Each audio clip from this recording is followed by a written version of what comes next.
My best friend and I accidentally swapped phones for a day and found out some shocking secrets about each other. My best friend and I accidentally swapped phones for a day.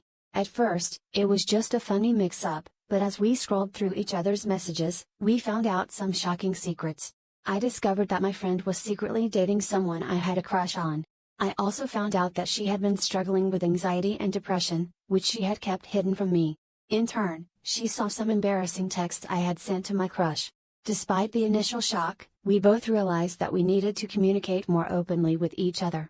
In the end, it brought us even closer and we promised to never keep secrets again. What's the fastest way you've wiped a smirk off of someone's face? I had the unfortunate experience of coming face to face with the old school bully at, of all places, work. We had gone to school together all the way through from kindergarten to graduation. He had just been hired as an entry-level shipping clerk and was just leaving the HR office on his way back out to the warehouse. He came over and proceeded to tell me how wonderful his life was, how much more successful he was than me, how much more money he had, etc. He then asked me in a very snide way, "What have you done with your life?" Like I had accomplished nothing in the 10 years since we last saw each other in high school. My simple answer was, "Well, you were standing in my office and in my building. Please shut the door on your way out." I'm not normally one to pull rank on someone, but this guy deserved it. The look on his face was priceless, and he did shut the door on his way out.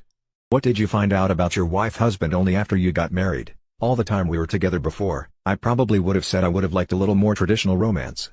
But I appreciated how straightforward and pragmatic he was about other things and thought I can't have it both ways. I could add that he is a theoretical physicist who works with engineers, and he has the personality to match. He always said he thought marriage was essentially meaningless. Eventually, for external reasons, we decided to do it. We threw together a cheap little ceremony in a few weeks to get it over with, as we both put it. He put on his suit, I put on my pretty dress, we had the officiant there and got started. However, when it came time for the vows and the ring exchange, I suddenly found myself facing a very sentimental man, who was clearly deeply in love with me and overjoyed to be marrying me. After that, the same man who took years to feel comfortable holding my hand in public for even 5 minutes was hugging and kissing me in front of everyone at every moment he could during the ceremony. Then he wanted to celebrate every week anniversary, then every month anniversary with romantic dinners and having the same cake we had at our wedding. He starts celebrating at 12:01 a.m. on our anniversaries. What's the worst thing you've ever heard a teacher say at school? In 6th grade, there was an Indian girl in our class, and she was getting teased because of the way she smelled.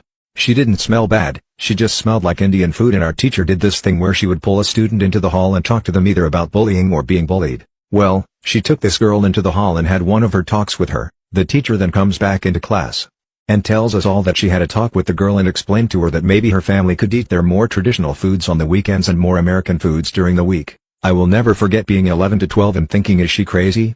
I felt so bad for the girl. I told my mom about it when I got home that day, so my mom started packing me Syrian lunches. My mom was half Syrian, and called the teacher and shouted at her for it.